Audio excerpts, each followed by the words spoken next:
कंकड़िया मार के जगाया, कंकड़िया मार के जगाया, कल तू मेरे सपनों में आया। बालमा तू बड़ा ओ है, बालमा तू बड़ा ओ है। क्या है उतरी है क्या तुम्हारी भाई? हमारे व्यवस्था बाद हम करवाएंगे।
क्या बात है, क्या बात है। देखा देखा ये गाना देखा हमार, ये गाना देखा आजकल का नईकी फेल बेगा जान ले। हाय हाय हाय लौटिया ए ज्योति, ए ज्योति, दोनों लड़किया लड़की में मोहब्बत हो गया।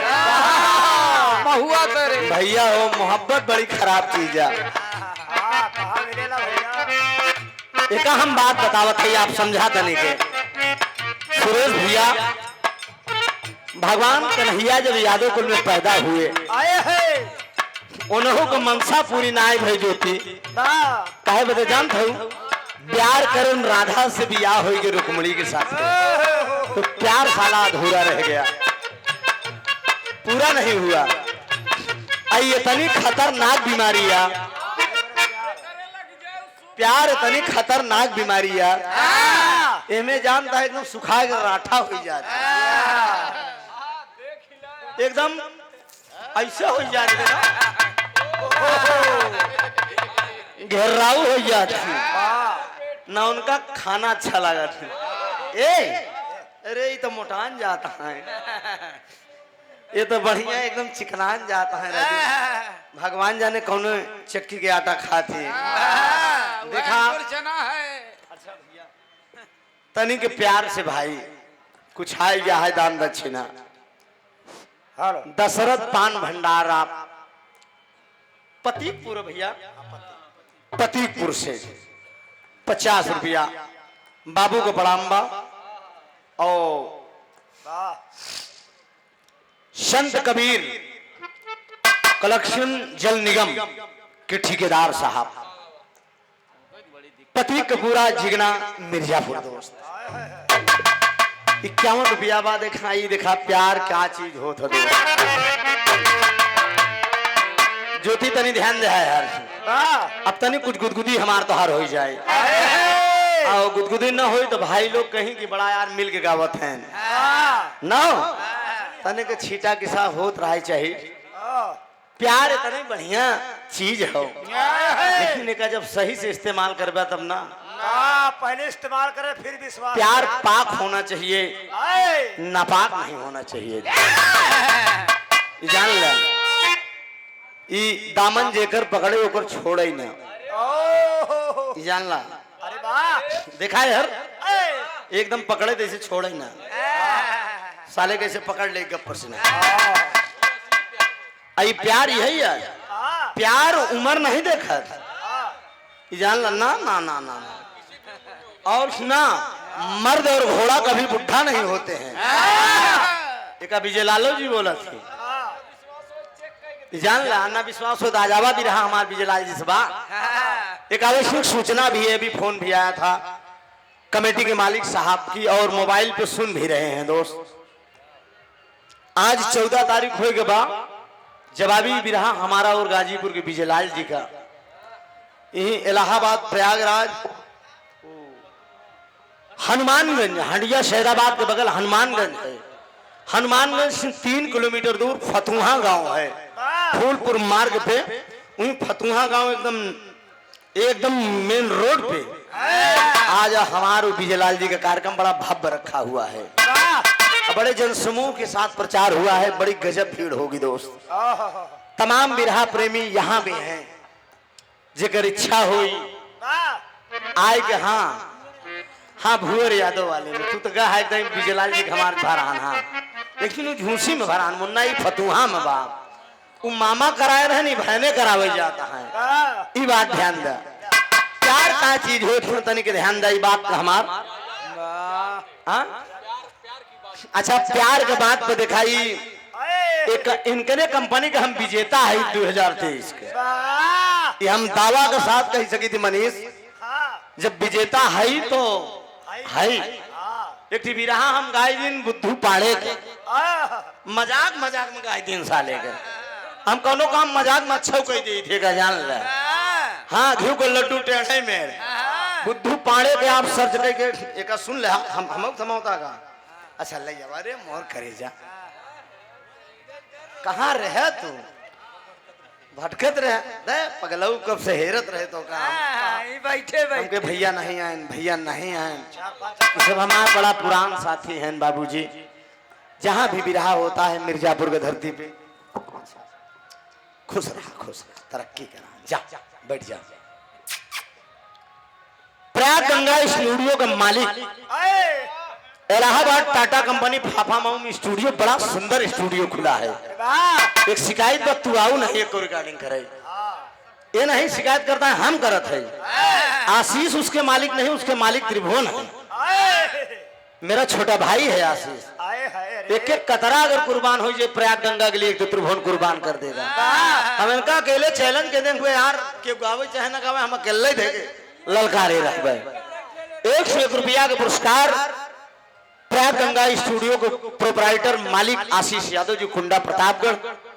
मालिक के साथ साथ आप एक अच्छे गायक कलाकार भी हैं।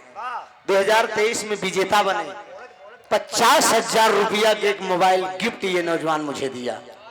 फर्स्ट विजेता पर, सेकंड विजेता इलाहाबाद की कुमारी सुमित्रा नंदनी जी बनी। वैसे तो सब कलाकार जितने भी गाए थे चैनल पे सबको पुरस्कार मिला, लेकिन फर्स्ट और सेकंड विजेता को विशेष पुरस्कार मिला दोस्त। हम चाहेंगे 2024 में ज्योति जी आप विजेता बनिए। प्रयाग गंगा स्टूडियो में आपका स्वागत है, लेकिन जब अबू तब ना नहीं बजवैया के जेकर अब इनकर लोग तनी ढोल रिकॉर्ड करवाए के हारमोनिया रिकॉर्ड करवाए के डाल दिया, देखा कितना चला था। इन्हों लोग को विजेता बनाए दिया। बहुत बहुत वंदन अभिनंदन। ये वाली हमारा अच्छा ठीक बन ही रहा है पूरा। जब तक गाना गाई कैसे होई रमाऊ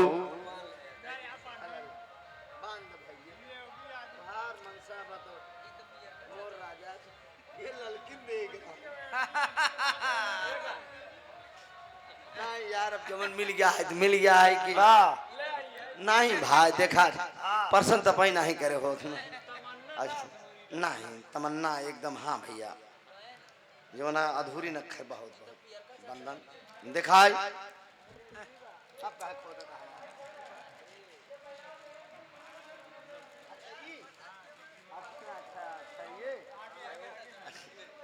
अच्छा ये भैया ये गमछा उमछा के देते नहीं अब अहिं जो 50 रुपये दे रहे हैं सब ना। हाँ तब बतावा जा समझ गए बाबू। ठीक ठीक ठीक ठीक देखिए कितना बढ़िया हल्का हल्का लगा रहा, कितना बढ़िया सम्मान दोस्त। ओहो अरे बारे बारे प्यार मोहब्बत के बात। अच्छा तनी शांत ही रहा बोल ले समझा। एक बढ़िया ढंग से इतना बढ़िया बेचारा पैसा खर्चा करे हैं। एक सफा हमका और पूरी टीम का दोस्त ऐसा सम्मान बहुत कम मिलता है। हम तो है ये है ना काहे चिंता करता है ना। अरे स्टेट बैंक मनी बैंक हम है राजू मार में खाता। हाँ तू टेंशन न ले हम काट दे चेक टेंशन न ले। देखा सुंदर पुष्पहार एक बनारसी साफा हमें और एक एक साफा पूरी टीम को दोस्त पुष्पहार के साथ क्या बात है अब मालव मिलावा वाह 500 रुपया का पुरस्कार आप उज्जवल केमिस्ट प्रयागराज वाह पीके पुरुषोत्तम भाई 500 रुपया का पुरस्कार। जोरदार ताली तनी भैया के लिए आप बजाएगा हमारे पुरुषोत्तम भाई। हाँ? स्वर्गीय नेता जगजीवन राम बिंद जी के आप नाती हैं। अबे कितना बढ़िया सम्मान किए दोस्त। बोले तब लिया जैसे कक्षा के लड़कियां ही हमका पढ़ावे सिखावता है। 25 साल से हम घात छीलत है क्या। पुरुषोत्तम का बोले है पुरुषोत्तम ना पुरुषोत्तम भाई हम बोली थे तो भूमिका बनाए की बोली थी तू शांत रहा करा करा जब पूरा हो जाए तभी आया हमारे लगे कि गायन छोड़ दे जमाना है। संस्थापक स्वर्गीय नेता भैया एक मिनट पैसा कौड़ी के उधे ढंग से बोले थे। स्वर्गीय नेता जगजीवन राम बिंद जी के आप नाती हैं। वाह खूब बढ़िया आप तरक्की करा बाबू दिन दूना रात चौगुना ईश्वर करे आप अपने कार्य में सफल हो। वाह अरे न बोली न बोली न बोली समय के ध्यान दे तो स्वर्गीय क्या बता लक्ष्मण प्रसाद बिंद बनकठी भट्ठा मालिक 100 रुपया का पुरस्कार भैया का प्रणाम हो आशीर्वाद की परीक्षा है। देखा तनी कि ध्यान दे दोस्त एक लड़की और एक लड़का में एक जनता उठी ना तो चश्मा मास्टर हलवाना हम खड़ा होगी आप चिंता ना करा टेंशन ना ला भैया। अब हम खड़ा होगी तुम गाओ हड़बड़ा जावा फिर हम हड़बड़ा के तू में लगा के बैठ जा फिर सब बेकार हो जाए खेला जान ले। प्यार मोहब्बत क्या चीज होती है दोस्त। एक लड़किया का नाम रहा ओहो सूरज अरे वाह और लड़कीवा का नाम चांदनी रहा। ओहो जब दोनों में प्यार हो गया एक दिन मुलाकात करने के लिए वो कहता क्या है क्या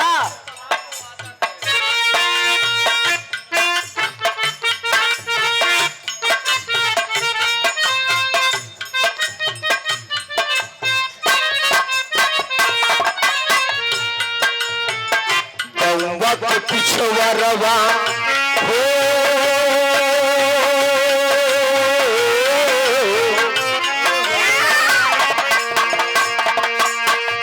गौवा के पिछवरवा चांद जब निकले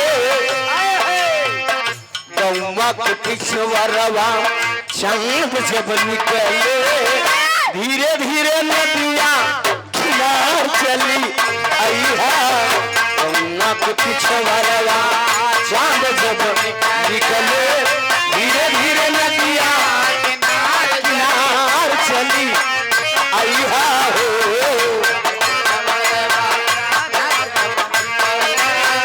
धीरे धीरे नदिया किनार चले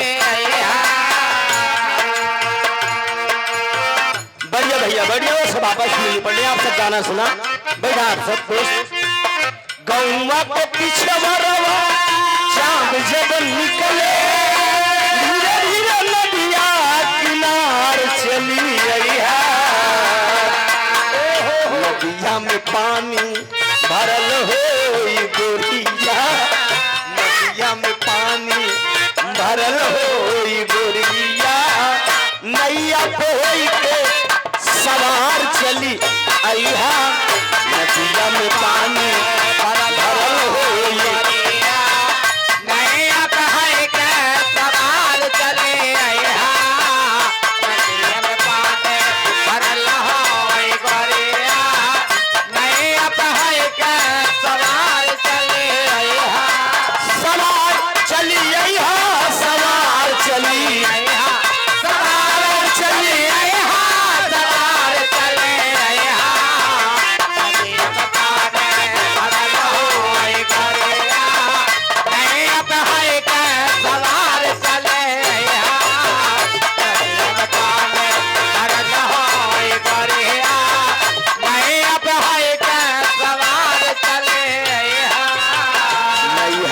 मनवा न लागई गुजरिया, नैहर में मनवा न लागे रे गुजरिया, सरवत लइके ससुरार चली अइहा, नैहर में मनवा न लागे गुजरिया, सरवत लइके ससुरार चली अइहा, नैहर में मनवा न लागा गुजरिया, सरवत लइके ससुराल चली अइहा। बहुत बढ़िया आप गीत वाह ज्योति यादव जी से आप लोगों ने सुना। ओहो वीर रस का भाव वाह और बात भी कुछ सुनने के मिला कि बिरहा क्या बात है। दुर्जन यादव जी ने गाया था मुझसे बनारस में। वाह कहानी केहू के बाप का बपौती नहीं हो ज्योति, ओहो समझा? कौनो बैनामा लिखाए यहाँ है का दुर्जन? हाँ, ये हमारे दिमाग का कलाकारी है। हम विजयलाल के बिरहा विजयलाल के सामने गाई थी, भूमिका टेरी बांध के, उनकर हिम्मत नहीं हो बोल दे। कोई भी कलाकार हो, उजाला के बिरहा हम उजाला के सामने गाई थी, लगता ही रह गई नहीं से। हमके का बोलबू बतावा? चाटी भूमिका बनाए, टेरी लगाए, मारे हर वाह फोर तो जबरदस्ता गवैया कंप्यूटर माइंड होती जमाना है। कहानी बढ़िया हो, कलाकार दर्शना दे, पब्लिक के बीच में समझ में आ जाए। राम के बियाह सब गावत ही, शंकर के बियाह सब गावत है, लेकिन बाबू राम कैलाश जी के जितना प्रचलित बा उतना शंकर जी के बियाह के नहीं प्रचलित बा।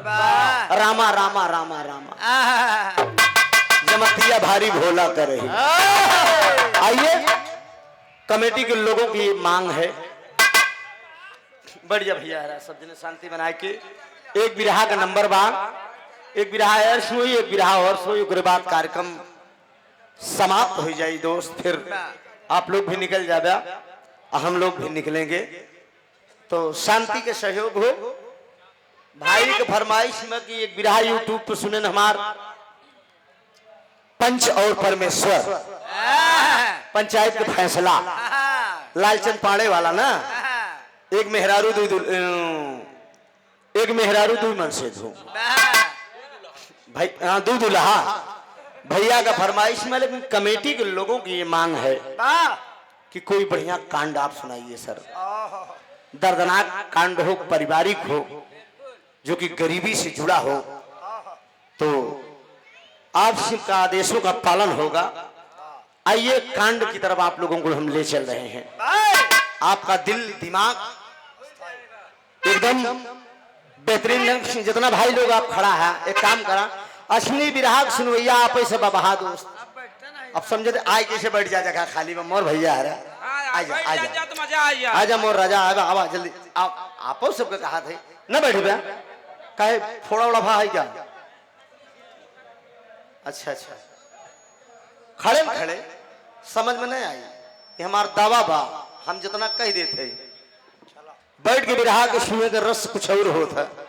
बैठ जा भैया आप सब, ये बिरहा एकदम इत्मीनान से बैठ के सुना। गरीबी क्या चीज होती है दोस्त, गरीबों को किस तरह से अमीर लोग परेशान करते हैं। गरीब इंसान दर दर की ठोकरें खाता है, लेकिन फिर भी मंजिल बड़ी मेहनत से मिलती है दोस्त। आइए हमारे साथ बिरहा की शुरुआत करते हैं।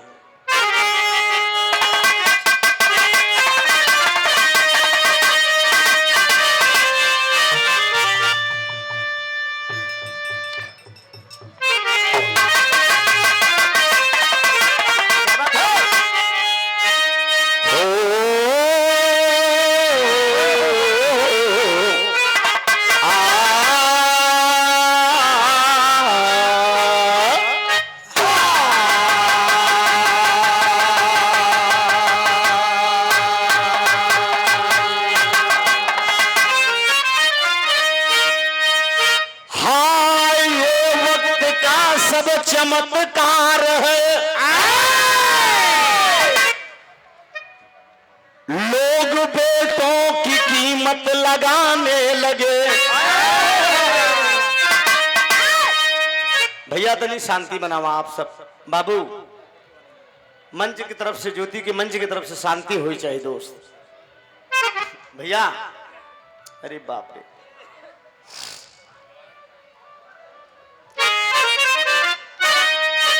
शादियों ब्याह में घर से कुछ कम मिला तो लाके अपनी बहू को सताने लगे। कोई देता जहर, कोई धाता सहर, अब किसी को तो फांसी का फंदा मिला।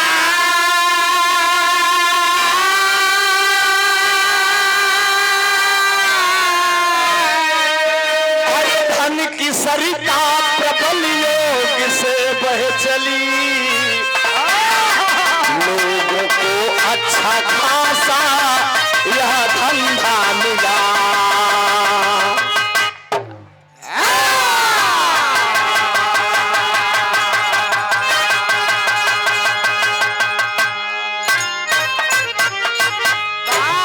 बड़े भैया पुरुषोत्तम कुमार सीपी के, आप नरोया जिगना मिर्जापुर उत्तर प्रदेश से 101 रुपया का पुरस्कार हमारे पुरुषोत्तम बाबू की तरफ से। धन्यवाद बाबू को, बहुत बहुत वंदन है। ध्यान दीजिएगा हमारा आपका समाज कितना बदल गया दोस्त। हम आप जिस बहू को, जिस बेटी को बहू बनाकर घर बहू बनाकर लिवा आते हैं दोस्त, उसी के साथ कभी आपने चिंतन किया है कि काश मेरी भी बेटी किसी की बहू होगी? इस बात को इंसान को सोचना चाहिए दोस्त। लेकिन नहीं दोस्त, हम आप माया के चक्कर में भ्रमण कर रहे हैं। तो भाव दिया गया है,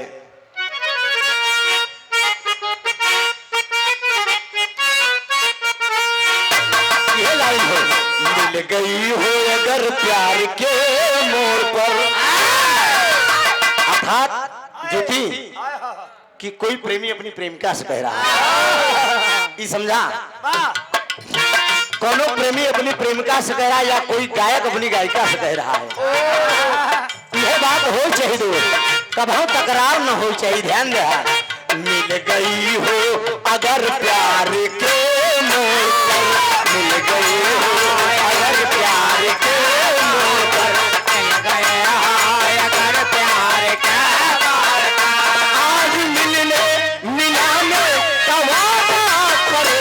मिल गई हो अगर प्यार के मोड़ पर, अगर प्यार का मोड़ पर, आज मिलने मिलाने का वादा करो।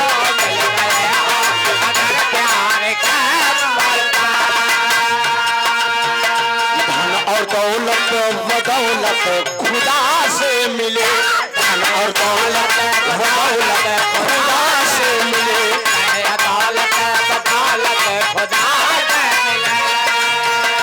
मांगना है तो भगवान से मांगिए, धन और दौलत बदौलत खुदा से मिले, दौलत बदौलत खुदा से मिले। मांगना है तो भगवान से मांग लो, दौलत बदौलत खुदा से मिले।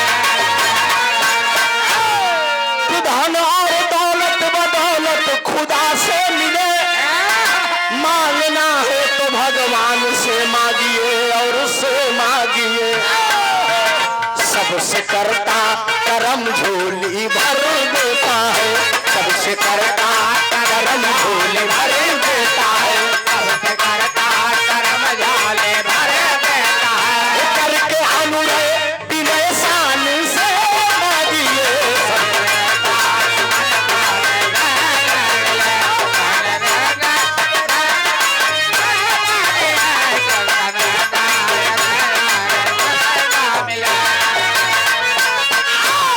कहानी की शुरुआत यहीं से है दोस्त।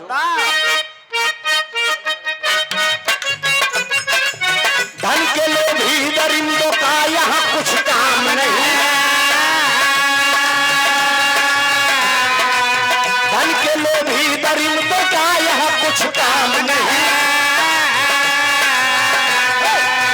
आज इंसान में अंगार है ना, धन के लोभी पीछे होकर बोलो करो, धन के लोभी दरिंदों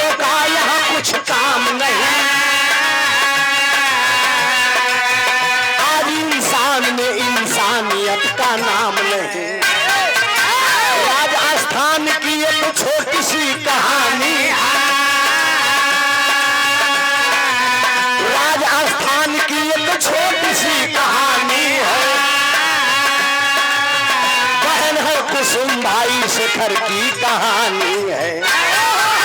गरीबी में ही ऐसे वक्त एक आते हैं, गरीबी में एक ऐसे वक्त भी अब आते हैं। गैर तो गैर हैं अपने भी भूल जाते हैं, गैर तो गैर हैं अपने भी भूल जाते हैं।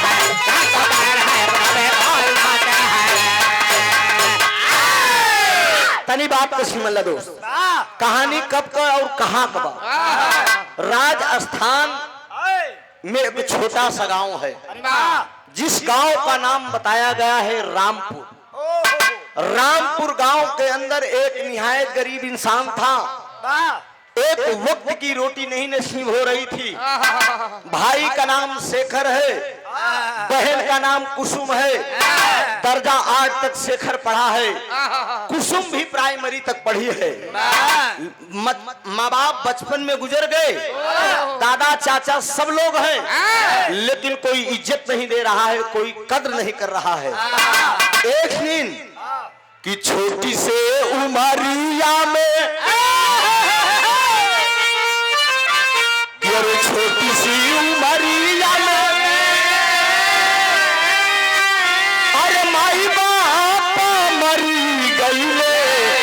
अगर उस्ताद वाली बनारसी में नहीं, अरे शेखरा कुसुमा तुमको भाई हो बहिनी,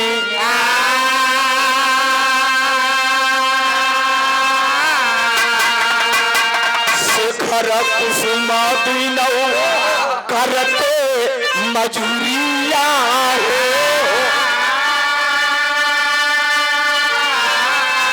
अरे थोड़े बहुत मिट्टी जाला पेटे कई अदीनी,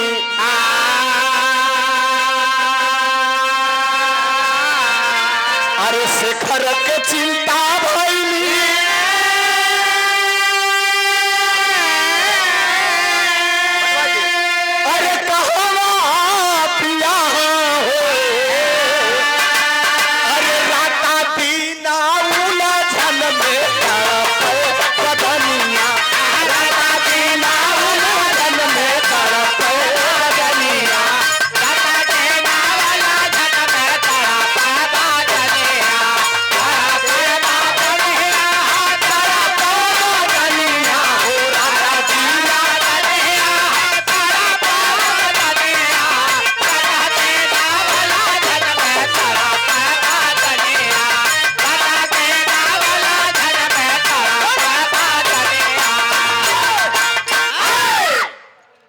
ध्यान दीजिएगा दोस्त। शेखर कुसुम बहुत गरीब है, दर्जा 8 तक शेखर पढ़ा है, कुसुम भी प्राइमरी तक पढ़ी है, लेकिन माँ बाप बचपन में गुजर गए बाबूजी। लेकिन धीरे धीरे कुसुम सयानी हुई। जब धीरे धीरे कुसुम सयानी हुई गई तो शेखर का बाबूजी चिंता भई कि मेरी बहन सयानी हो गई है। बाबूजी बेटियां जिसके घर में सयानी हुई, चैन की नींद वह बाप सोता नहीं। चाहे हमारे घर के बिटिया हूं, चाहे कोनो समाज की बिटिया हुई बाबूजी, मतारी बाप तो सिर के बोझ हो थी दोस्त। हर बाप सोचे तो कि भगवान बिटिया हमार सयान हो कि कोनो अगर गलत कदम उठाई दे, और हर बिटिया के फर्ज बना तो सुरेश, ए सुरेश बाप पहले समझा, हर बेटी का ये फर्ज बनता है कि बिटिया अपने बाप को पगड़ी बचाए के जाए। हर बिटिया का फर्ज जहां बाप ब्याह कर दे वहीं बन जाए दोस्त, वही असली बेटी होता है। बाप का सम्मान, बाप को पगड़ी अगर कोनो बिटिया दुबाई के चली गई तो हम समझित कि उससे बड़ी कोनो नालायक नहीं हो सकता। यही बाप औलाद पर भी लागू होता दोस्त।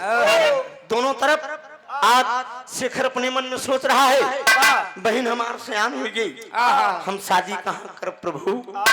रामपुर से बगल में एक शहर बा जेकर नाम जयपुर।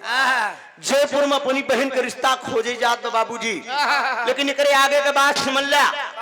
रवि कुमार शेखर का एक दोस्त था, जो कि शेखर के साथ पढ़त रहा। पढ़ लिख के बाबूजी इंस्पेक्टर हो गया, फौजी जवान बन गया, लेकिन शेखर गरीब इंसान कुछ ना ही कह पाए बाबूजी। एक वक्त रोटी के लिए मुहताज बेचारा कुछ ना ही कह पाए। हर आज अपनी बहन का रिश्ता खोजने के लिए जयपुर की तरफ निकल दिया। और जब जयपुर की तरफ निकल दिया बाबूजी, तो रास्ते में एक इलाका का जाने माने सेठ, लंबी टोपी, लंबा कुर्ता, हाथ में स्मृति लिए, जेकर नाम बाबूजी प्रभु दयाल, उधर से चला आवत रहे। प्रभु दयाल को देखे शेखर कहा है दादा प्रणाम, जीते रहो बेटे, कहाँ जा रहे हो? कहन हमार कुसुम बहन सयानी हुई गे बा, ओकर शादी के चिंता बा। एक खितर जलक यार,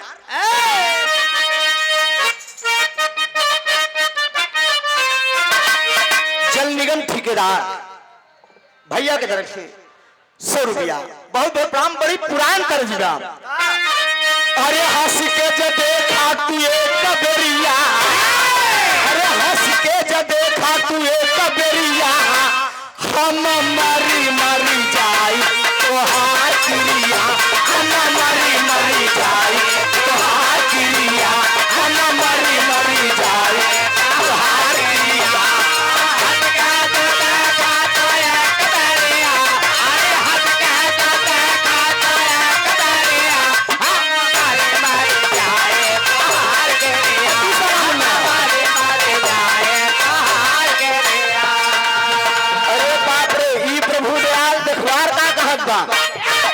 पाई नई हर में बहुत दुलार बहिनी, पाई नई हर में बहुत दुलार बहिनी, पहले देखबे हम चल के तोहार बहिनी, पहले देखबे हम चल के तोहार बहिनी।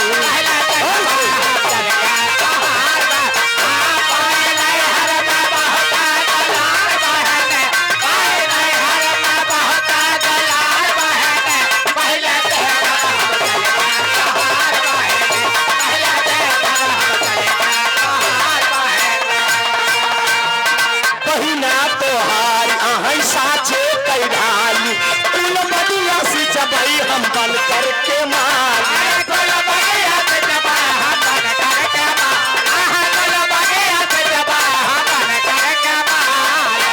सिर से उतरे जिंदगिया के भार बहिनी, सिर से उतरे जिंदगिया के भार बहिनी, पहले देखबे हम चल के तोहार बहिनी, पहले देखबे हम चल के तोहार बहिनी।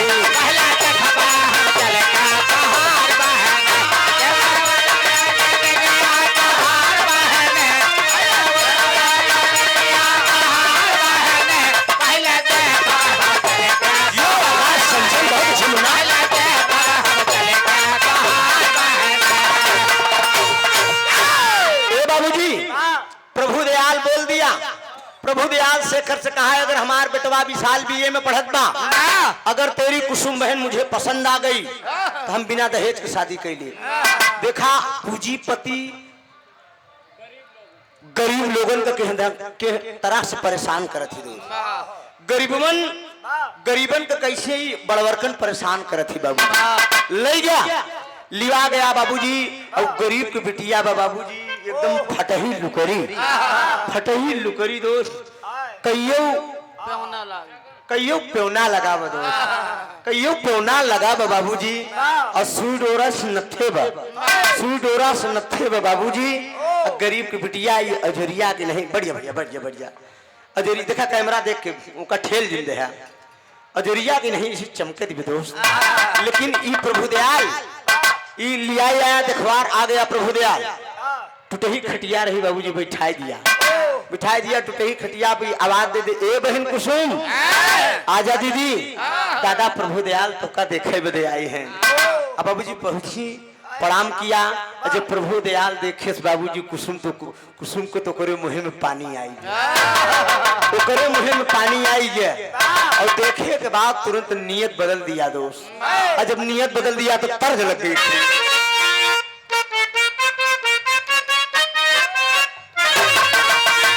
कलानबा कि आज हमके दुल्हनिया बना ले बलमा। लेकिन बाबूजी वो प्रभु दयाल खड़ा हो गया, कहा सुना हमार कुछ मांग बा, हमार बेटवा विशाल बीए में पढ़त बा, पाँव पकड़ लिया, कहा ना बाबूजी अरे कुछ magazine मंगाना वा गरीबी घेरे बा कुछ magazine मंगाना वा गरीबी घेरे बा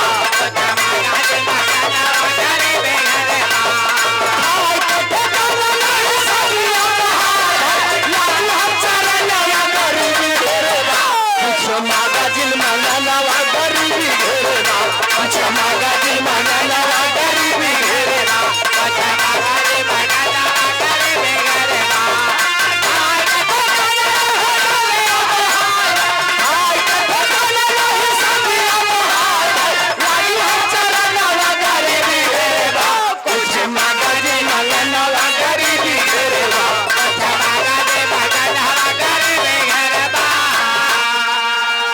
गुस्से में उठ के तबले बोला देखा वार हो और गाले पे शेखर के तमाचा दिया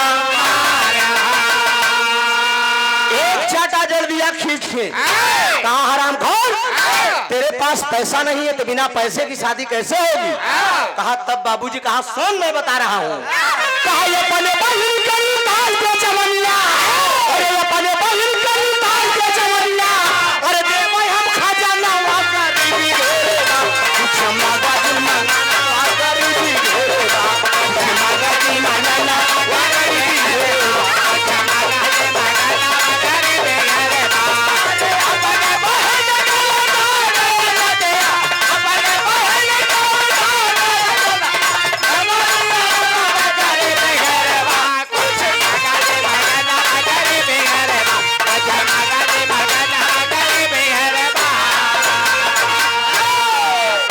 अपनी बहन की आबरू लुटा दे मैं इसके कदमों में नोट भी खेर दूंगा डांट दिया शेखर कहा खबरदार साले प्रभु दयाल हम गरीब हैं गरीब को बहन बिटिया का कोनो इज्जत ही नहीं बा हम अपने बहन की इज्जत लुटाई दे तब साले हमका 2 रुपया देवे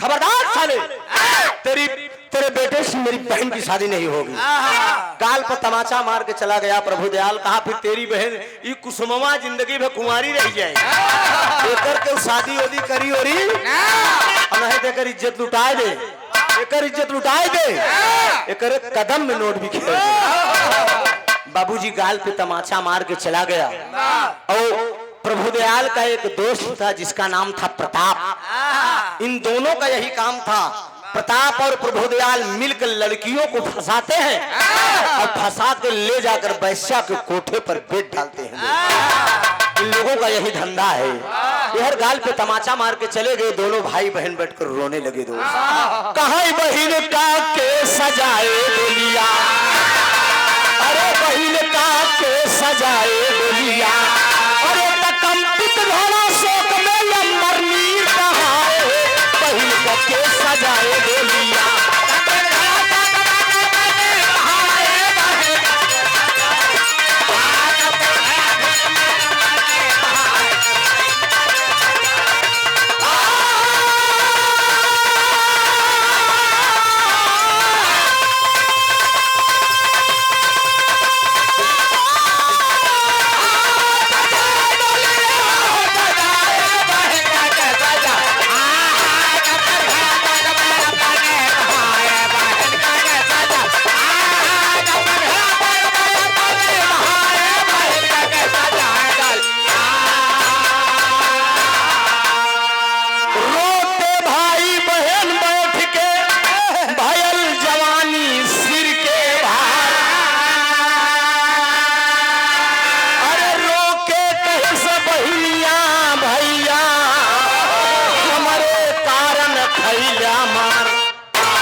बैठकर रो रहे हैं लोग लेकिन जब शेखर रो रहा है तो कुसुम कहती है कि भैया आप हमारे खातिर मार खाई गया हमारे खातिर मार खाई गया ए बाबूजी तोरे बहन से केहू शादी करे बरे तैयार ना बना हम गरीब भैया से हमसे क्यों शादी करे बड़े तैयार ना आए बना, गरीब के बिटिया से बियाह क्यों न करी ना। बाबूजी हम याद रखा, हम तोहरे दामन में कभी दाग न लगेगी। हम जिंदगी में कुंवारी रह जाब लेकिन बियाह न करब बाबूजी, हम जिंदगी में बियाह न करब, हम जिंदगी में कुंवार रह जाब बाबूजी। याद रखना तोहरे दामन में हम कभी दाग न लगेगी। लेकिन शेखर कहता है कि नहीं दीदी तुम नहीं समझते हो, मेरे माँ बाप होते तो तेरी शादी इतनी धूमधाम से करते, लेकिन तेरा भाई इतना गरीब है, जहां पर रिश्ता लेकर जाता है लोग दहेज की मांग करते हैं, लौट के चला आता हूँ। लेकिन तबले बाबूजी घटना घटती है। घटना क्या घटती है, जो शेखर का जो बचपन का दोस्त था जिसका नाम था रवि कुमार, जो इंस्पेक्टर हो गया है, छुट्टी आया है बाबूजी, सोचा कि शेखर के दरवाजे पे चलूं और मिलता चलूं, लेकर बुलेट बाबूजी तर तर तर तर तर तर तर एकदम बुलेट से तर तर तर तर तर चला रहा है। बुलेट से आया, दोनों भाई बहन को रोते देखा, भाई बहन को रोते जब देखा बाबूजी तो कहा नमस्ते भाई शेखर, नमस्ते। क्या बात से रो रहे हो।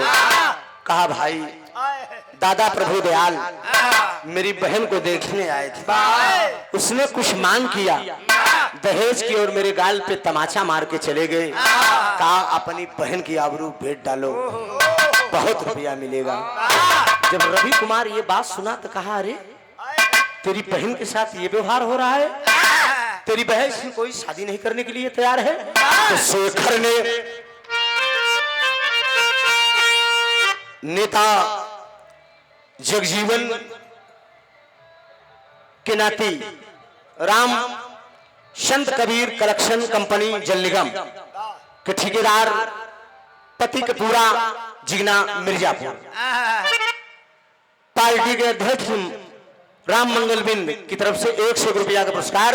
बहुत बहुत प्रणाम। बस शेखर ने तब रवि कुमार से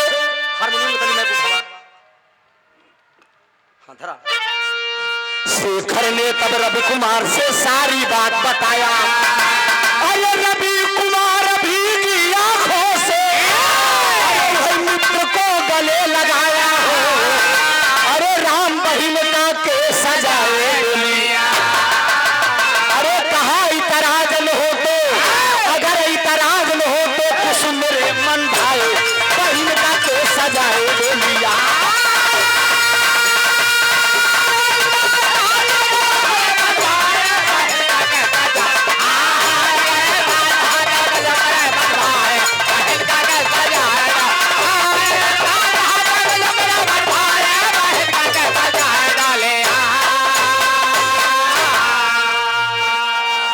उज्जवल केमिस्ट 24 घंटे सेवा उपलब्ध है। अंग्रेजी दवाओं के फुटकर विक्रेता। आप नॉर्थ मलाका प्रयागराज उत्तर प्रदेश 100 रुपया का पुरस्कार। भैया का प्रणाम हो। कहा अगर इतराज न हो तो कुसुम मेरे मन भाई, कहा तेरी बहन से कोई रिश्ता करने के लिए तैयार नहीं है ना, मैं तेरी बहन से रिश्ता करूंगा। कहा अरे भाई आप इंस्पेक्टर हैं। कहा इंस्पेक्टर नहीं, हम जुआ हैं और समाज को बदल देंगे, समाज को एक नई चेतना देंगे। कुसुम मुझे बहुत अच्छी लग रही है। कहा भाई ये रिश्ता मुझे मंजूर है। लिया के बाबूजी मिठाई खिलाया, मारे खुशी के मारा रवि चला गया। और कुसुम भी बहुत खुश है कि आज हमार शादी तो इंस्पेक्टर से हो गई। अरे बहिनिया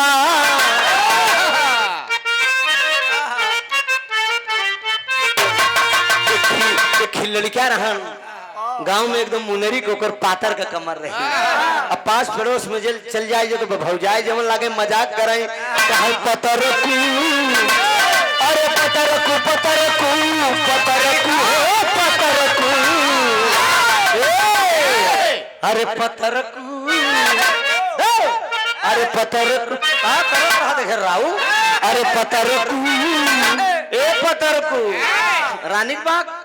अरे पतरकू काहे जो दुनिया गाला पतरकू काहे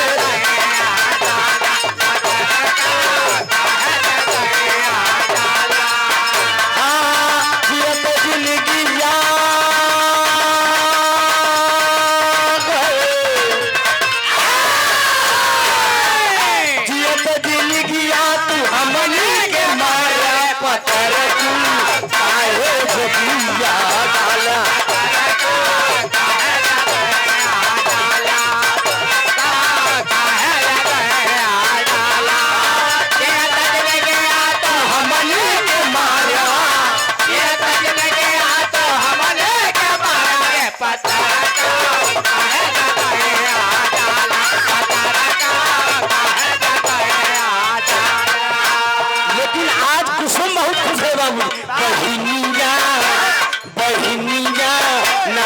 सबसे बताओ बहिनिया नच नच सबसे बताओ बहिनिया नच नच सबसे बताओ मनवा का अपने हो सपना सजा लो मनवा में अपने हो सपना सजा लो बहिनिया नच नच सबसे बताओ बहिनिया नच नच सबसे बताओ बहिनिया नच नच सबसे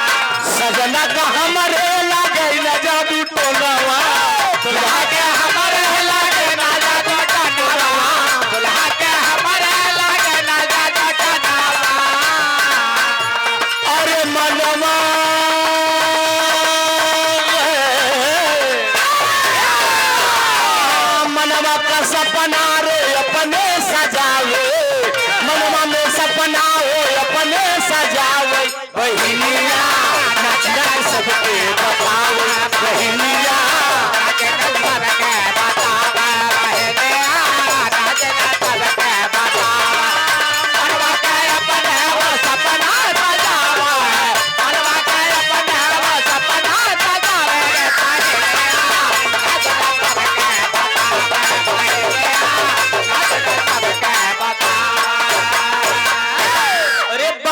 कुसुम अपने मन में सोच रही है बाबूजी कि ये दुनिया का लाख लाख धन्यवाद है ये दुनिया का मालिक हमार होए वाला पति इंस्पेक्टर बा यही मन में सपना सजावत बिया लेकिन अभी बात यही छोड़ दे उ जमन देखवार आए रहा जमन देखवार आए रहा लंबी टोपी लंबा कुर्ता वाला प्रभु दयाल उ पहुंचा अपने दोस्त के पास प्रताप के पास प्रताप ने बताया कहा कि रामपुर गांव में शेखर कुसुम दो भाई बहन और कुसुमवा इतनी सुंदर बा प्रताप ओका फसाई के लई होता अगर बेट डावा जात बहुत रुपया मिला था प्रताप कहा चिंता न करा दादा हमका पता दे दे हम खोज ले वो कर घर आई बाबूजी आज शेखर भी बहुत खुश है कुसुम से कहा दे दीदी आज हम मजूरी करेगा अबे तोहार बियाह 2 महीना बा हम कुछ पैसा इकट्ठा कैले खूब धूमधाम से तोहार शादी करा बाबूजी चल दिया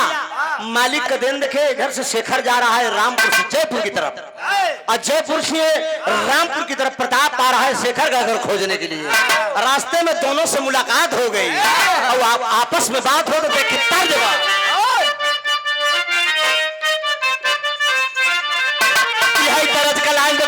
नजर लागी राजा तेरे बंगले पे हैदर उस्ताद मंजरी के बियाहे में गाया है कि अरे खोजता रहा प्या ऐसा न दुल्हा ना पाएगा खोजता रहा प्या ऐसा न दुल्हा ना पाएगा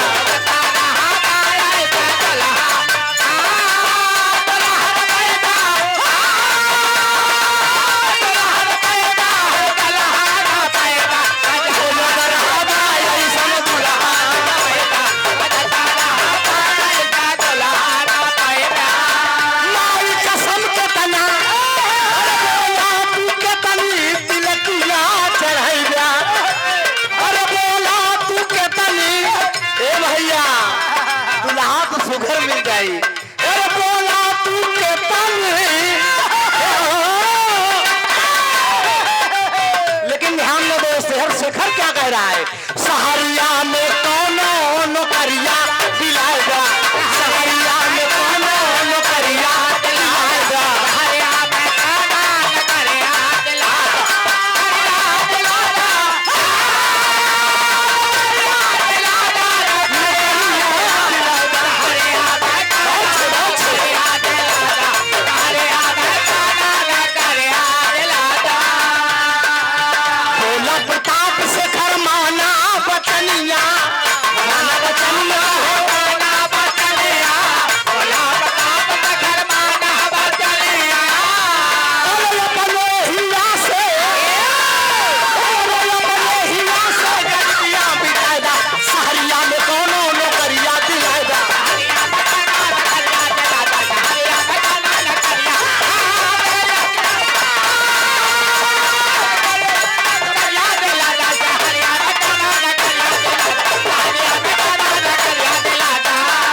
बाप रे बाप, शेखर और प्रताप से बात हो रही है बाबूजी। शेखर कह रहा है कि बाबूजी हमका एक ठे नौकरी दिलाए दा। इस शहर में हम नौकरी खोजे आए हैं बाबूजी, हमारे बहन की शादी पड़ी बात है। प्रताप कहता है कि पगले नौकरी तुझे मैं दूंगा, नौकरी तुझे मैं दूंगा। वो बहुत खुश भगरी बाबूजी कहा, बोला बाबूजी का काम है बतावा। कहा बंगले का सफाई कर दो, आने वाले मेहमानों को सत्कार से बैठाओ, उन्हें जल जलपान कराओ, इससे बढ़िया और क्या नौकरी मिलेगी, तुझे 50 रुपया रोज दूंगा। वो गरीब इतना खुश बा बाबूजी कि हमका 50 रुपया रोज मिली।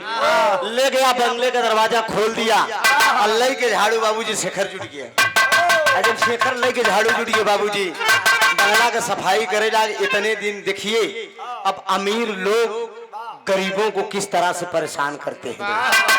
कुछ देर के बाद प्रताप बोल दिया, शेखर से कहा, ए शेखर कुर्ता उतार के खूंटी में टांग दे, अब बढ़िया प्रेम से सफाई कर। कहा अच्छा भैया आप ठीक कह रहे हैं। कुर्ता उतार के खूंटी में टांग दिया दो। उसके बाद कहा जाए एक गिलास पानी लेके आओ। गिलास से जब पानी लेने गया बाबूजी, तो वही वो अपनी घड़ी, सोने की अंगूठी और जंजीर उतार कर मेज पर धर दिया। और जब मेज पर धर दिया, पानी पियाओ, कहा ले जाकर गिलास रखाओ। गिलास रखने जब शेखर गया तो उठा के तीनों सामग्री ओकरे कुर्ता के जेबा में डाल दिया। अब कुर्ता के जेबा में डाल दिया, उल्लई के झाड़ू बाबूजी गिलास रख के आए जुटी है। लेकिन कुछ देर के बाद कहा क्या टाइम होगा, ए शेखर घड़ी जरा देखो क्या टाइम होगा। कहा भैया घड़ी तो आप लिए थे, आप जाने आपके हाथ में घड़ी थी। कहा साले इसी मेज पे हम घड़ी रखे थे, घड़ी क्या हुई। कहा भैया ऐसी बात मत बोलिए, आप मेरे पिता के समान हैं। ए बाबूजी हम तोहरे घरे मजदूरी करे आई हैं, हम कोनो चोर डकैत ना है बाबूजी। इतना बड़ा माफिया हो बाबूजी तो याद हम जेलों से टह रही थी। हम गरीब इंसान में 50 रुपया का नौकरी तोहरे यहाँ करत है बाबू। ऐसी बात न बोला। कहा साले हराम का तुम गरीबों की यही दशा है साले, इसलिए जिल्लत की जिंदगी गुजारते हो तुम लोग। उतार के बाबूजी जब कुर्ता उतारे, प्रताप कुर्ता के जेबा में जब बाबूजी हाथ डाले तो माल पूरा बरामद हो गया दोस्त। अंगूठी जंजीर घड़ी सब बरामद हो गया। खींच के चाटा पे चाटा जड़ दिया, थाने में फोन कर दिया, दरोगा साहब पहुंची आए, पूरी फोर्स पहुंची आए बाबूजी। तो एक बात जान लो, ओती के बहन निखोती के यार, अब पैसा है पास में तो साथी।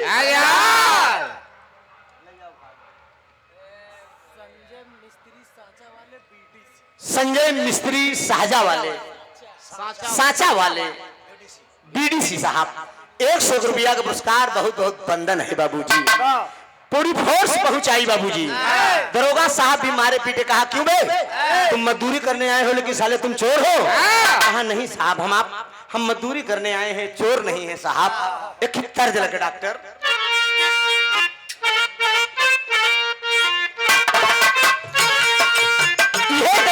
बड़ी पुरान तर्ज दिखाई, लेकिन रसील बा। इमली का बूटा बेली का पेड़, लेकिन ओरिजिनल से हमारा डुप्लीकेट कम नहीं बने। बोला दारोगा साला है चोर, बोला दारोगा साला है चोर, बोला दारोगा साला है चोर, ना हक कमीना करता है शेर, अब न चलेगा तेरा जो, चल जल्दी थाने की ओर, चल जल्दी थाने की ओर, चल जल्दी थाने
औलाद में पीट पीट कर एकदम ठीक कर दिया। शेखर का चालान हो गया, शेखर तो जेल चला गया बाबूजी। ई प्रताप पहुंचा प्रभु दयाल का लगे। प्रताप प्रभु दयाल ने बताया, कहे दादा काम तो बन गया। कहन का कहन शेखरा का हम फंसाए दूनु जेल का। अब ओकर बहन कुसुमुआ अकेले बा, अब चल के ओका उठा लिया बजाए। 12 बजे रात में दोस्त, 12 बजे में रात में वो हरामखोर नियत गंदी करके बाबूजी उस गरीब के दरवाजे पे चला गया। गरीब की बिटिया दरवाजे पे खड़ी है बाबूजी, अपने भाई का राह तक रही है कि मेरा भाई बिना खाए मजदूरी करने गया है, शहर में आता ही होगा। लेकिन बाबूजी इस साला पहुंच के करत का बा, अरे ननदी भौजैया दुई नौ एक समौरिया, अरे ननदी भौजैया दुई नौ एक समौरिया। हाँ बोला, सब बाजा वाले हैं। अरे बाजा वाले भैया दिहले 50 रुपया न मामा, सुखी रहा तोहर ललनवा हो राम। अरे जुग जुग दिए बाबू, बना रहा तोहर बाबू हमारा सोहगवा, भौजी के चमकई अब दिनवा हो राम। भैया 50 रुपया हमारे साउंड वाले दे। बहुत बहुत मेरे ननदी भौजैया दुनो एक समौरिया, तो नहर कपिया पर देसिया हो राम। ननदी भौजैया दुनो एक समौरिया, तो नहर कपिया पर देसिया हो राम।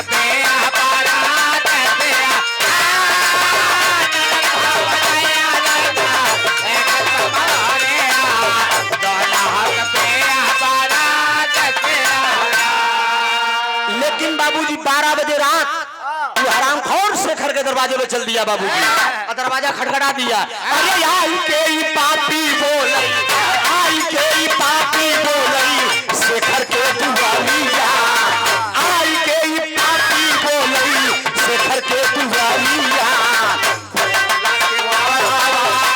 कहीं हो आई के ही पापी बोलई शेखर के दुआलिया, बोला के वाला कहीं हो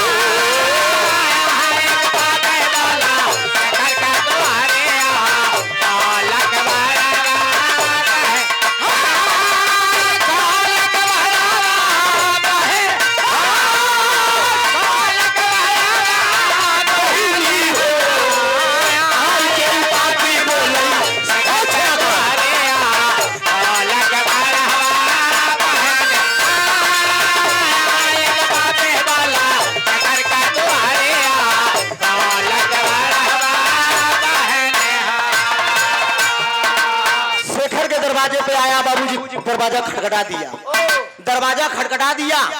और बाबूजी जब दरवाजा खटखटाया तो कुसुम दरवाजा खोल दिया, कुसुम दरवाजा खोल दिया बाबूजी के हमार भैया मजदूरी के आवत हुई। और देखा बाबूजी सामने प्रताप, कहां प्रताप दरवाजे पे आ गए। शांत रहो, शांत रहो, जब मैं बताता हूँ मैं तेरे दरवाजे पे कैसे। कुसुम रात की बात है, शोर मत करो नहीं दिक्कत हो जाएगी। और सियान लड़की हो, कोई गलत अफवाह फैला देगा। कहा रे तुम मेरे दरवाजे पे कैसे आ गए? कहा तेरा भाई शहर में मजदूरी करने के लिए गया, तेरा भाई शहर में मजदूरी करने के लिए गया और उसने चोरी कर लिया, चोरी के इल्जाम में थाने में बंद है, सुबह चालान होगा, जेल चला जाएगा। और मुझसे बोला कि मेरी बहन से मुलाकात करा दो, मैं सुबह में जेल चला जाऊंगा।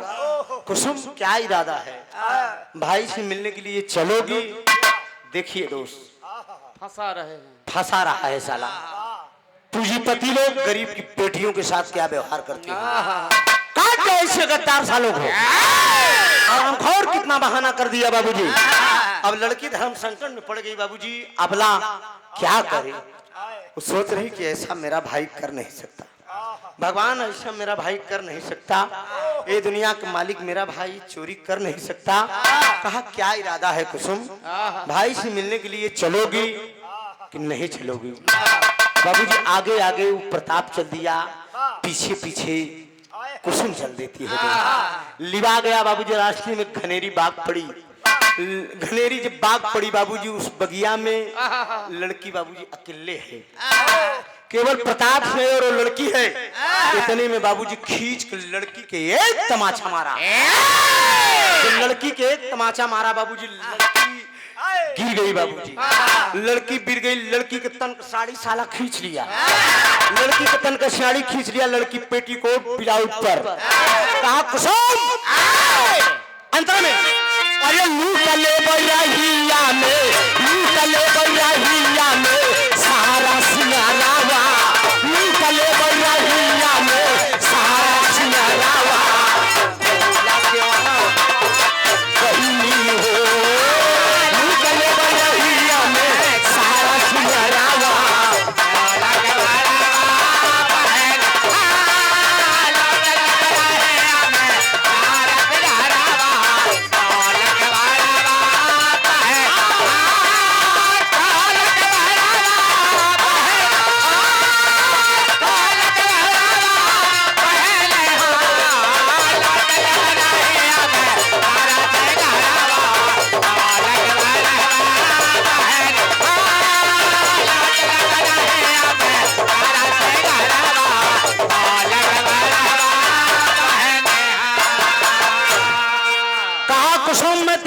लूट लूंगा, इसके बाद तुम मुंह दिखाने के लायक नहीं रह जाएगी।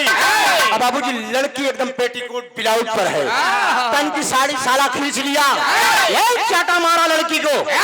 लड़की बाबूजी जमीन पे गिर गई और सीने पे एकदम सवार है साला, इज्जत लूटने का प्रयास कर रहा है। इतने में कुसुम कहती कि भैया हम बहुत अभागे नहीं बाबूजी, हमारी इज्जत न लूटा बाबूजी, हम बहुत अभागे नहीं। लेकिन हरामखोर दरिंदा नहीं मानता है बाबूजी, सीने पर सवार है साला।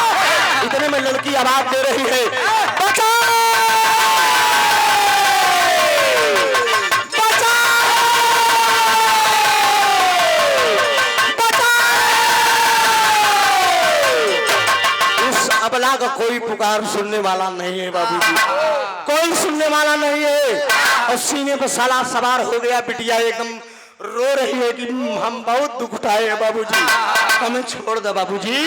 लेकिन बाबूजी बचाओ बचाओ बचाओ बचाओ की जब आवाज बाबूजी हो रही है बगीचे में, उसी गांव का एक चौकीदार था दोस्त, उसी गांव का एक चौकीदार था, टार्च मार कर देख रहा है कि बचाओ बचाओ की आवाज कहां से आ रही है। पास में पहुंच गया बाबूजी तो सीने पे सवार है, इज्जत लूटने का प्रयास कर रहा है। इतने में चौकीदार पर जगह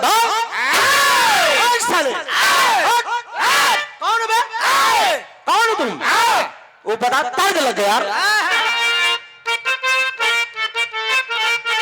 अरे कजरा मोहब्बत वाला आँखियों में ऐसे डाला, अरे कजरे ने ले ली मेरी जान।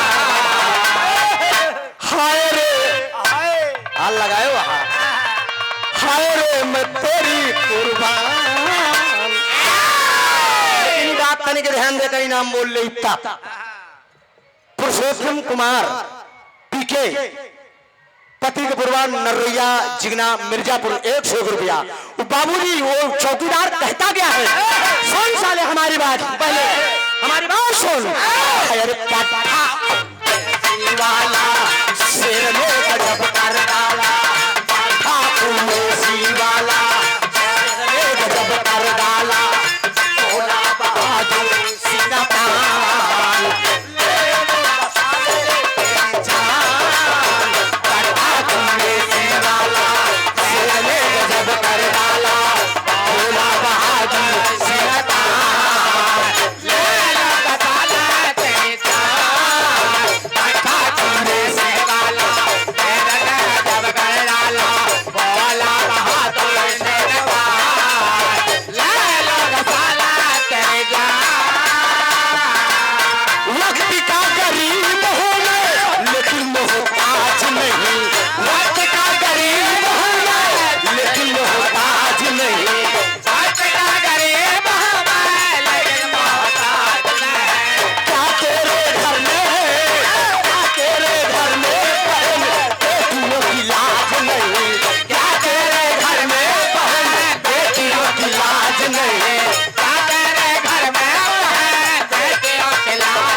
दिखाऊंगा मैं सच्चा मुसलमान ले साले तेरी जान एक दिन आऊंगा मैं बदला चुकाऊंगा मैं अगर मैं हूँ सच्चा मुसलमान ले साले तेरी जान एक दिन आऊंगा मैं बदला चुकाऊंगा मैं अगर होगा सच्चा मुसलमान ले साले तेरी जान। उठाए के बाबूजी सलीम उसका नाम था। कहा हराम क्या तेरे घर में बहन बेटियां नहीं है साले? एक पराई लड़की के साथ इतना गलत व्यवहार तुम मुंह काला कर रहा है। दही चाटा बचाटा दही चाटा बचाटा सलीम ने तुम जड़ दिया बाबूजी। लेकिन इतने में उठ के सार प्रताप भाग गया। उठ के प्रताप भाग गया। कुसुम खड़ी हुई दोस्त, कुसुम खड़ी हुई रोने लगी बाबूजी। कहा तुम्हारा घर कहाँ है? कहा हमारा घर भैया रामपुर में बा। मुझे कुसुम कहते हैं। अरे तुम कुसुम हो? शेखर की बहन हो क्या? हाँ हाँ भैया हम शेखर की बहन है। अरे पगली हरामखोरों को चक्कर में कहाँ पड़ गई? भैया ये बहकाए कि थाने में हमारा भैया बंद है। अरे इन पगली इन सालों का यही धंधा है। ये साले यही लड़कियों के साथ करते ही हैं। चलो मेरी बहन तुझे तुम्हारे घर तक छोड़ देता हूँ। कितना बढ़िया काम किया जात का मुसलमान होकर दो। इंसानियत किसके अंदर आ जाए बाबूजी। आगे आगे कितना बढ़िया काम किया। उतार के लड़की पेटीकोट ब्लाउज पर साड़ी फाड़ डाया था साला जो है। उतार के अपन कुर्ता दे दिया बाबूजी। अपना कुर्ता दे दिया। कहा ले मेरी बहन पहन ले, अपनी इज्जत ढाक ले मेरी बहन। आगे आगे सलीम चला जा रहा है, पीछे पीछे कुसुम चली जा रही है। और प्रताप देख के कहा तेरे वाह रे जमाना वाह। ना ना ना वो प्रभु दयाल जबन अखबार बन के सार कर रहा है। प्रभु दयाल कहा अरे वाह रे जमाना वाह। बहन अपने भाई को छोड़कर एक मुसलमान के साथ चली जा रही है। सलीम कहा प्रभु दयाल साले तो हाथ टोपी जला दे। कहा जो भी होना होगा बाकी सब सरासर होगी। जो भी होना होगा बाकी सब सरासर होगा। जो भी होना होगा बाकी सब सरासर होगा।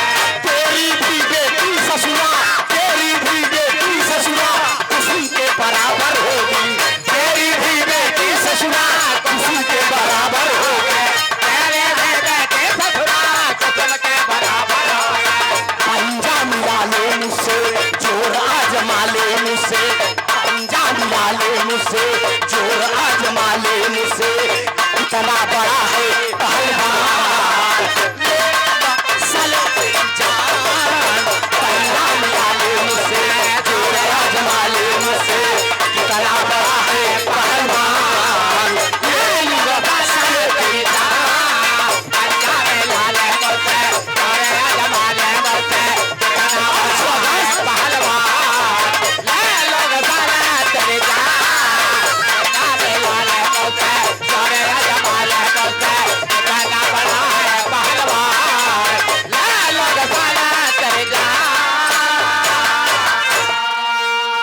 यही चाटा बचाटा प्रताप का जल दिया बाबूजी प्रभु दयाल का। अच्छा प्रभु दयाल को सलीम जल दिया।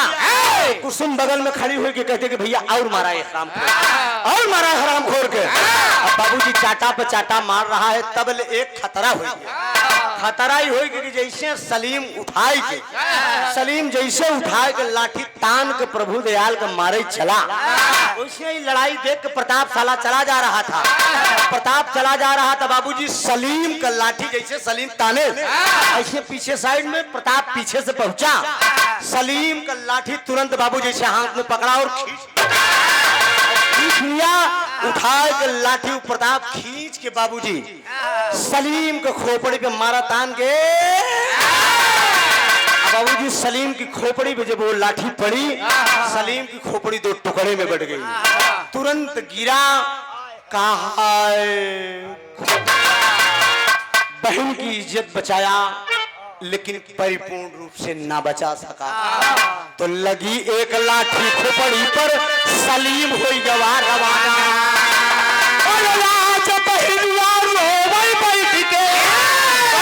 कमन मोर ठिकाना हो। अरे राम बहिन का के सजाए बोलिया। अरे कहे प्रताप कुसुम के बचाए बहिन का के सजाए बोलिया।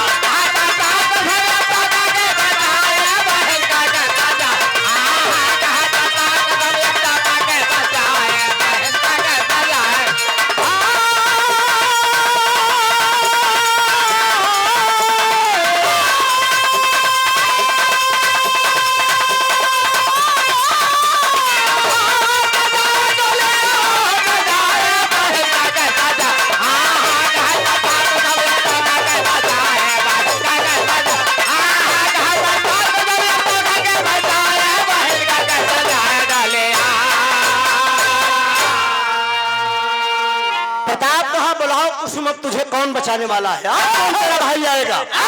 कहा मैं समझ गई कि अब मुझे कोई बचाने वाला नहीं है। अब सिवाय माली भाला।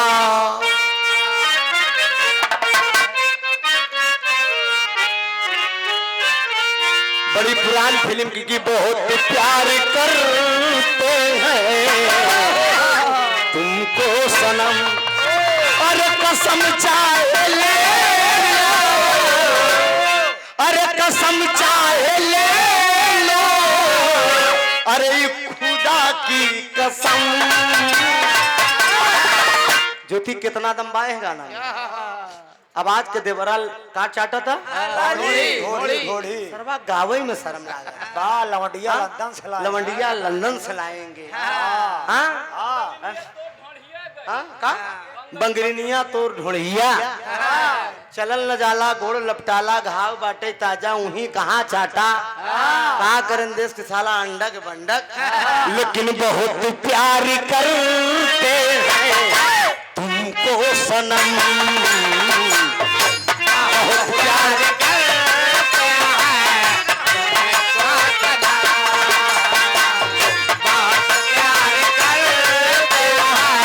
तुमको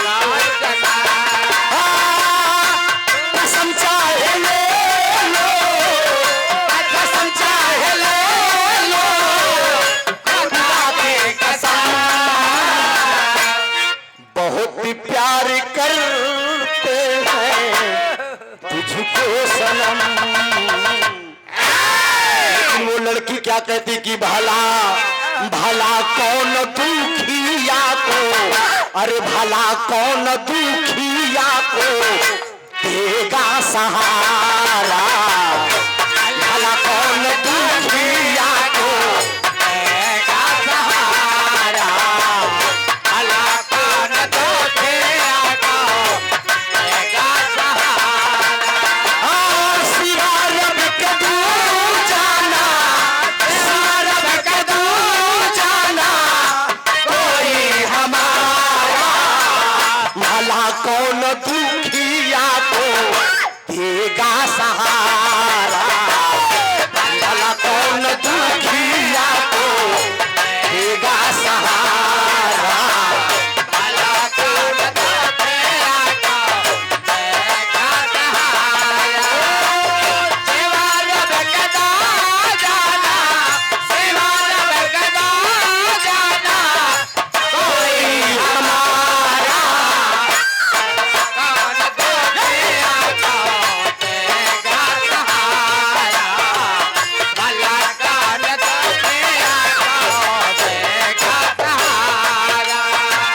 मेरी बदनसीबी पे हंसता जमाना, मेरे बदनसीबी पे हंसता जमाना, मेरी बदनसीबी पे हंसता जमाना।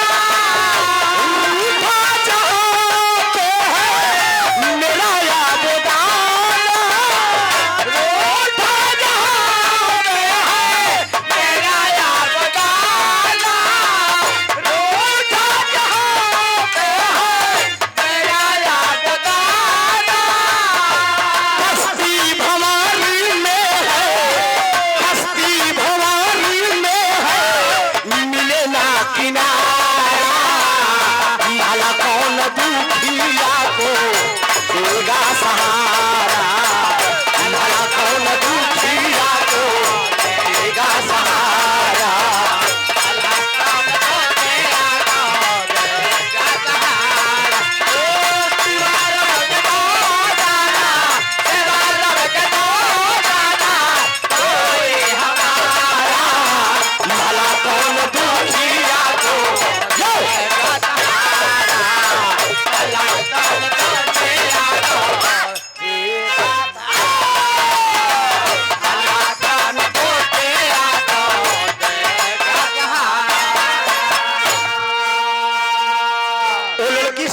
कि दुनिया के मालिक के सिवा मुझे कोई सहारा देने वाला नहीं है। मुझे ले जा, ये हराम खोरों ने इज्जत तो लूटना चाहा, लेकिन मालिक ने इज्जत बचा दिया। अमरनाथ, बांकेलाल, प्रभुदयाल, प्रताप, ये चारों पांचों सेठ मिलकर ले जा उस लड़की को, शहनाज बानू को कोठे पे 50,000 नगद रुपए में बेच डाले। शहनाज बानू को कोठे पे 50,000 नगद रुपए में बेच डाले। गाना भी करीब है मित्रों। यार बेच के पैसा लेकर चल दिए, और जब पैसा लेकर चल दिए तो लड़की समझ गई कि हमें वैश्या के यहाँ बेच डाली गई।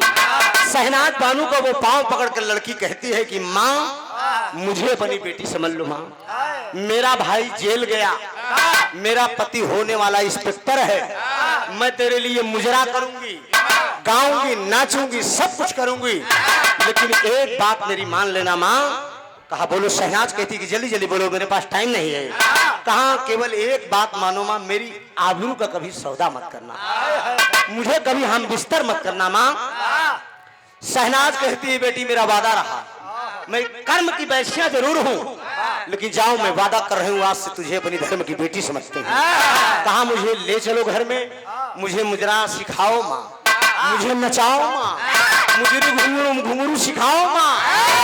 और लगी लड़की बाबूजी मुजरा करे हुए।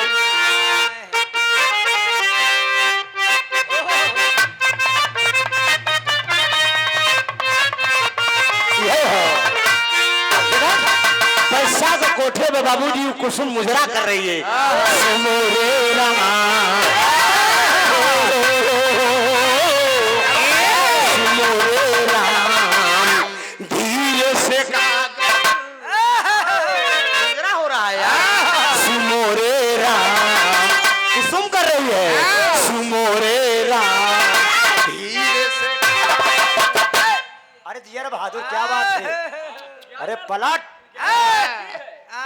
सुमोरे राम, धीरे से गाकर उतार लियो, लचकी न जाए।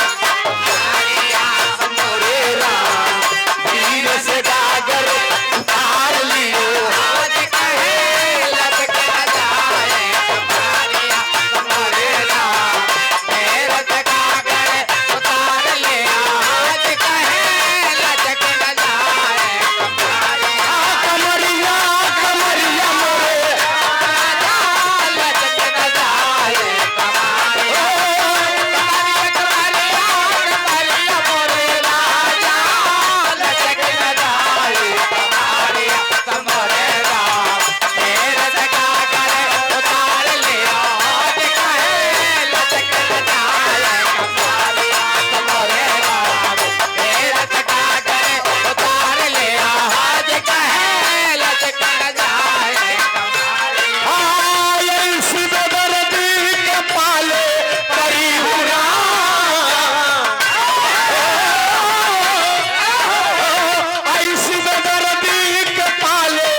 अछैबर का धरती से राजकुमार भैया की तरफ से 51 भैया बहुत बहुत प्रणाम हूँ। मुजरा कर रही है बाबूजी, मुजरा कर रही है, नाच रही है बैसा के कोठे पे। लेकिन बाबूजी इलाका में चर्चा का विषय बन गया कि शहनाज बानू को कोठे पे एक कुसुम नाम की लड़की आई है, मुजरा करती है, सब कुछ करती है, लेकिन इज्जत का सौदा नहीं होता है। एक दिन जुटकर बाबूजी अमरनाथ, बांकेलाल, प्रभुदयाल, प्रताप बड़े बड़े सेठ जुटकर आए। शहनाज बानू से कहने लगे कि शहनाज, अगर आप तुम कुसुम को हम लोगों के हवाले नहीं करती हो तो रिवाल्वर की 6 गोली तुम्हारे सीने में उतार दी जाएगी। अरे बाप रे बाप, ये बात कुसुम सुन गई बाबूजी। ये बात कुसुम जब सुन गई, शहनाज बताने के लिए कुसुम से जा रही थी, इतने में कुसुम बोल दिया, कहा माँ मैं सब सुन गई, बोल दो उन दरिंदों को बैठे, उन दरिंदों को बैठे। तहार बिटिया एकदम शान से बिकी महतारी, एकदम शान से बिकी, बोल दो उन दरिंदों को बैठे। अब बाबूजी लगी लड़की अमरनाथ, बांकेलाल साले बोतल खोल दिए हैं, इंग्लिश की दारू खुली है, एकदम गिलास गिलास पे गिलास लड़ दिया। एकदम बाबूजी नूरानी और लड़ रही है, मैं डबल होकर कब हम हाले न जाने का बताइए भैया। अब इसमें तो थोड़ा इधर उधर नाम सुने हैं यही से। हाँ एकदम लड़ाई जा रही है। हाँ हम हुआ वाले जनवरी कह रही थी। हाँ तो हर कहा कि मतलब कोका पी थी। अरे बनत है यार, बियादरी में सब बनावत रहा थी ऐसे यार, नरेश सरन के संगत में पता चल जाता कबो कब हम। ए बाबूजी यार शीशी में शीशी लड़ाई जा रही है, इतने में लड़की सज रही है, लड़की सज रही है, तक से नट तक सज रही है। अब मन में अपने सोच रही कि आज बिक जाऊंगी, आज बिक जाऊंगी, जात के पैसा मेरी इज्जत बचाई, अगर आज मेरी इज्जत नहीं बिकती है तो दरिंदे मेरी माँ को गोली मार देंगे। अब सजी है बाबूजी, सच की जब लड़की चला था तो बैसिया को कोठे पे क्यों रामकृष्ण की मूर्ति तो रही ने अध्यक्ष जी। जयपुर में माचिस चला था जेकर नाम बा कन्हैया, उमें भगवान कन्हैया कैसे फोटो बनी रही। अब फोटो बनी रही, उठाए ले बाबूजी कुसुम, लगी चुमन। अरे बारे मुरली मनोहर, दुनिया का मालिक है तुम, बारे दीन दयाल, बड़ी बड़ी भक्तों का लाज आपने बचाया है प्रभु। एक अबला पुकार कर रही है, क्या आज लाज नहीं बचेगी प्रभु? और क्या कहती है?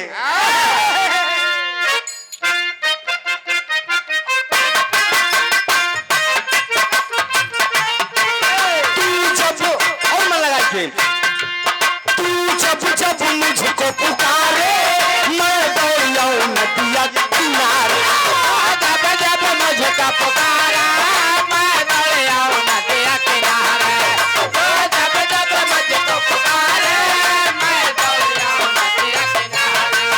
हर पल तेरा रास्ता निहारे, दिल लग नहीं तेरे बिन यारे, हर पल तेरा रास्ता निहारे, दिल लग नहीं तेरे बिन यारे, हर पल तेरा रास्ता निहारे, दिल लग नहीं तेरे बिन यारे। तू जब जब मुझको पुकारे मैं दौड़ आऊं नदिया किनारे, हर पल तेरा रास्ता निहारे, दिल लग नहीं तेरे बिन यारे। मुझे आंखों में बिठा ले, मुझे गल से लगा ले मेरे भोले साथिया, तुझे दिल दे दिया, मेरा दिल दे दिया, तुझे दिल दे दिया, मेरा दिल दे दिया, तुझे दिल दे दिया, मेरा दिल दे दिया, तुझे दिल दे दिया, मेरा दिल दे दिया। सहदेव फल वाले पति का पूरा से 51 रुपया भैया का बड़ा हुआ आशीर्वाद की इच्छा है। लेकिन बाबूजी माचिस को खुखा लेते, माचिस को खुखा लेकर बिटिया चूम रही है। ए नंदा बाबा के छैया बलराम को छोटे भैया, ए नंदा बाबा के छैया बलराम को छोटे भैया, ए नंदा बाबा के छैया बलराम को छोटे भैया। घर घर माखन के खवैया यशोदा के कुंवर कन्हैया, घर घर माखन के खवैया यशोदा के कुंवर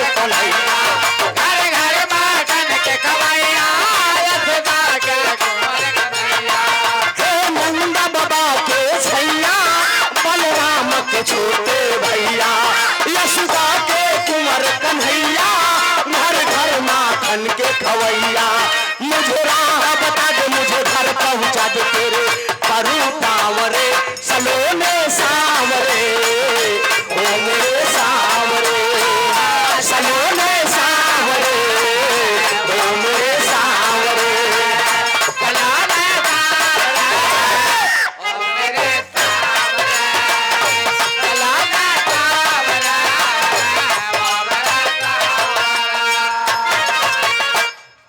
पहुंच गई महफिल में बाबूजी, बहुत अच्छे। पहुंच गई महफिल में बाबूजी, कहा आ गई माँ, माचिस को खोखा इसे चूम लिया और सुरक्षित स्थान पे रख दिया। कहा कुसुम क्या कर रही हो वहां पर खड़ी खड़ी? कहा आ गई माँ। अरे करे आगे के बात समझ लो बाबूजी। शेखर तो जेल चला गया, उसका आता पता नहीं है, लेकिन जो उसका होने वाला पति था रवि इंस्पेक्टर, वो बहुत परेशान है कि न जाने कुसुम कहाँ चली गई। आज मालिक का देन देखे, जहां पर कुसुम बिक के आई है वैश्या को कोठे पे, वही मोहल्ले में आज रवि कुमार की ड्यूटी भी लग गई है।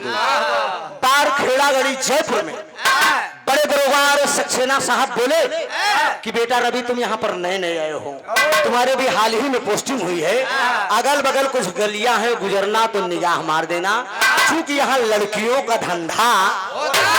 कहा चिंता मत करिए सर।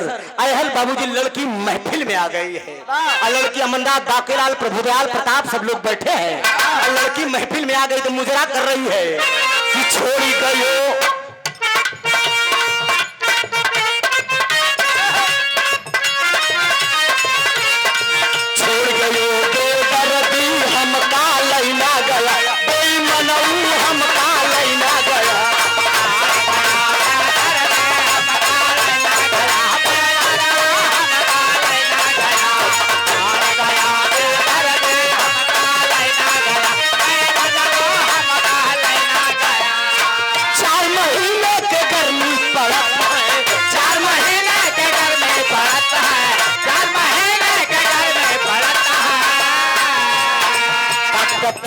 पसीना पसीना हम काल ना गया, हम काल ना गया, पसीना हम काल ना गया, हम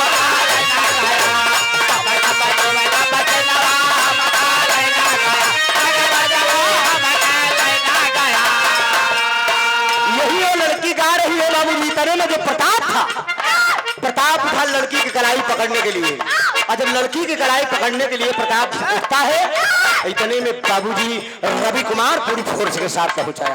तो खबरदार किसी ने भागने की कोशिश की, सबको कैद कर लिया। कहा लड़की घूमो, उठा लड़की अपना घूमन। तो बाबूजी पहचान गए कि हमार मन का मीत है, हमार का मन का मीत हुए। दरोगा बाबू को पकड़ कर रवि को पकड़ का दे 4 महीने के जाड़ा, 4 महीने के जाड़ा पड़ता है, 4 महीने के जाड़ा पड़ता है, 4 महीने के जाड़ा पड़ता है, 4 महीने के जाड़ा पड़ता है, 4 महीने के जाड़ा पड़ता है। हर का पिला बदनवा है, हर का पिला बदनवा हम काल ना गया, जगह बजले हम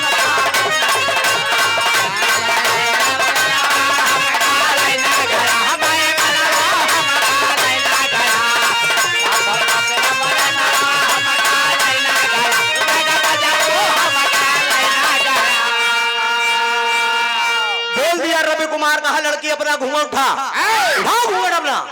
अब बाबूजी जब लड़की घूंघट उठाती है तो रवि कुमार कहता है कि कुसुम तुम यहाँ कैसे पहुंच आई? कहा मैं यहाँ पर आ गई हूँ, मेरे वक्त और मेरे हालात ने यहाँ तक मुझे पहुंचा दिया। कहा तुम यहाँ वैश्या को कोठे पर कैसे चली आई? कहा मुझे अमरनाथ बाकेलाल प्रभुदयाल प्रताप ले जाकर 50,000 रुपए में बेच डाले। कहा तुम चिंता मत कर, सबको कैद करके ले चलूंगा, एक भी हरामखोर को जिंदा नहीं छोड़ूंगा। प्रताप साला 3 मंजिला से कूद के भाग गया बाबूजी, बाकी सब लोग को कैद कर लिया। 5 मिनट की कहानी बची है बाबूजी। कैद करके लेके सबको लिबास में ले आया बड़े दरोगा आर्य सक्सेना साहब के पास। कहा बारे समात साहब, ये लड़की मेरी होने वाली बीवी है, लेकिन 50,000 रुपए में ये साले ले जाकर इस लड़की को वैश्या के कोठे पर बेच डाले। बड़े दरोगारे सक्सेना साहब बोले कि बेटा रवि, मैं तुम्हारे कारनामे पर बहुत खुश हूँ, जाओ मैं आज तुझे छुट्टी दे रहा हूँ, कुसुम के साथ कहीं घूम आओ। और जब चलता है बाबूजी, कुसुम जब निकलती है, थाने के बाहर रवि और कुसुम निकल रहे हैं, तो कुसुम से रवि पूछ रहा है कि पहले कहाँ चलोगी? तो कुसुम कहती है कि स्वामी, सबसे पहले मैं अपने भैया से मिलने चलूंगी, मेरा भाई शेखर जेल में है। तो आल्हा का भाव दिया गया।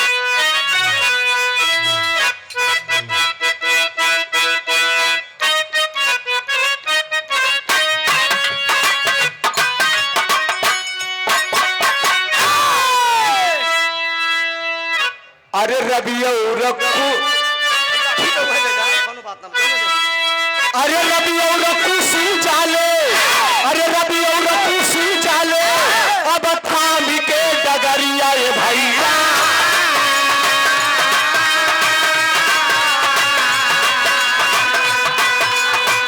रवि और कुसुम जाले, थाम के डगरिया ये भैया।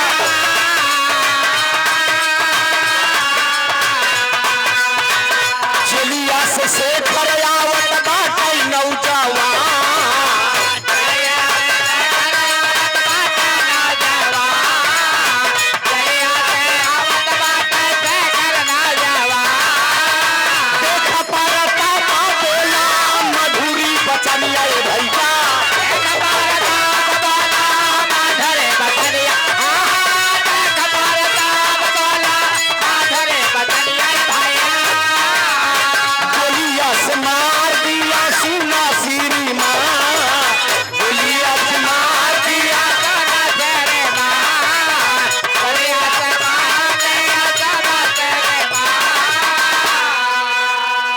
तबले कुसुम पूछे रवि से बचनिया, तबले कुसुम पूछे रवि से बचनिया, तबले कुसुम पूछे रवि से बचनिया।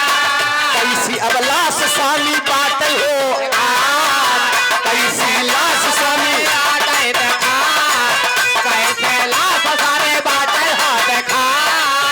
पास में पहुंची बाबू सुना हो बहिनिया, पास में पहुंची बाबू सुना हो बहनिया, पास में पहुंची बाबू सुना हो बहनिया।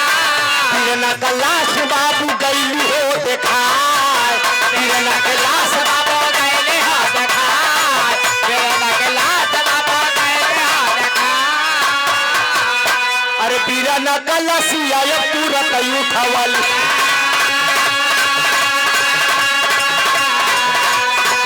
भैया बीरा ना कलसी आया पूरा कई उठावला। बीरा बताई लिए बाहर संसदा, अरे अनमोला राखी बाटे लसिया उठावले। अरे शेखर के ढोली बाबू चिता के लेके आए हो, शेखर का ढोली बाबू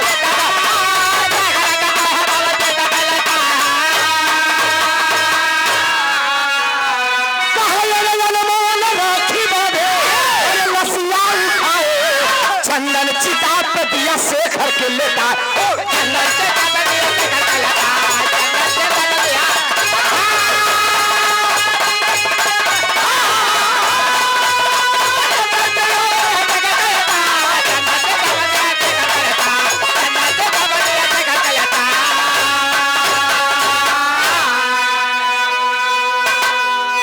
रवि और कुसुम बाबूजी रास्ता थाम के चले जा रहे हैं। वक्त आया, समय आया, शेखर जेल काट के जो है अपने घर की तरफ आ रहा था। प्रताप देख गया, प्रताप को आवाज दिया कि साले हम तेरे कारण जेल गए हैं, तुझे जिंदा नहीं छोड़ेंगे। प्रताप गोली चला दिया, रास्ते में बगल में लाश करके बाबूजी शेखर को आगे बढ़ दिया। रवि कुसुम जा रहे हैं, निगाह पड़ती है शेखर की लाश है। अपनी भाई की लाश को उठाकर बाबूजी वो बहन ले जाती है। वही राजस्थान में बाबूजी घाट पर दाह संस्कार करती है। तो आखिरी भाव दिया गया।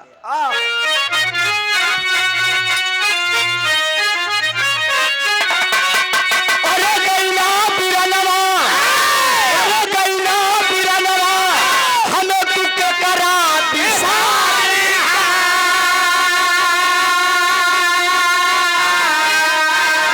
अरे कुसुम बहिया तो